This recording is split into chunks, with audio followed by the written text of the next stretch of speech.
Every major newspaper in the world has covered the massive real estate speculations, the dirt dealing, the daisy chains, the flipping, the derivatives, the real estate, mortgage-backed securities, and all this lying.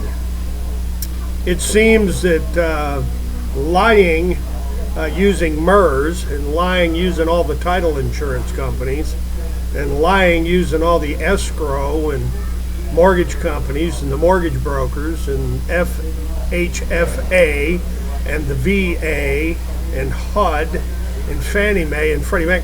It seems that lying to all the banks and the savings and loans, using lies and fake doctored papers, fake doctored MERS data, fake doctored records of every imaginable kind, fake signatures, faked plat maps, bogus dedication affidavits.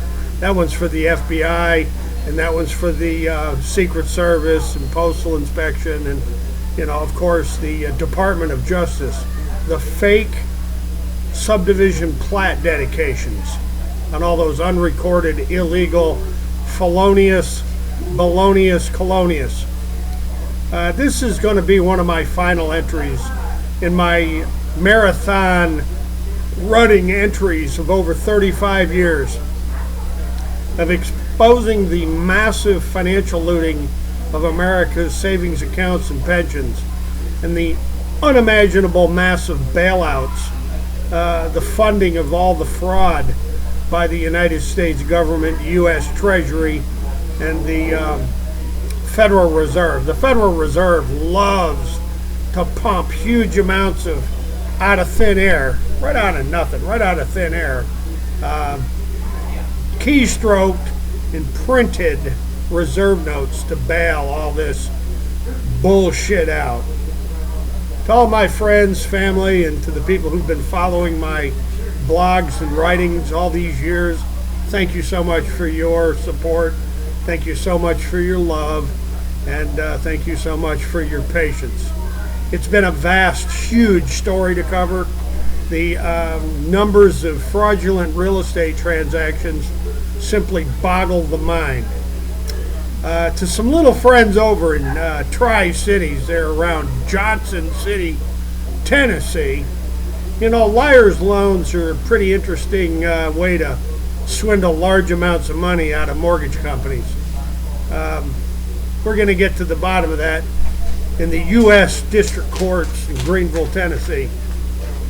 Judge Clifton L. Corker and the courts there in Sullivan County, Tennessee, got an awful lot of explaining to do about the thousands and thousands and thousands of real estate mortgage fraud transactions of the Gerald Scott Cugno Mafia.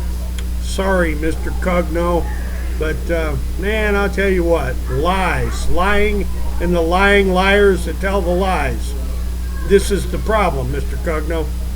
And to all the other people like the Clintons and the Bushes and the Obamas and James Comey and Robert Mueller and John Ashcroft and Ed Meese and Alberto Gonzales and all the attorney generals and governors of the state of Texas, Florida, Arizona, California, Missouri, the Carolinas, Utah. Utah's full of this crap. Alaska, Hawaii, the massive real estate centered, real estate enabled, real estate swindling and robbing of the financial markets of not just the United States, but around the world are massively exposed in these articles and entries. You can pick up the links below. So ladies and gentlemen, I'm going to leave it right there. And as always, hasta la vista, God bless, and you betcha we're coming back.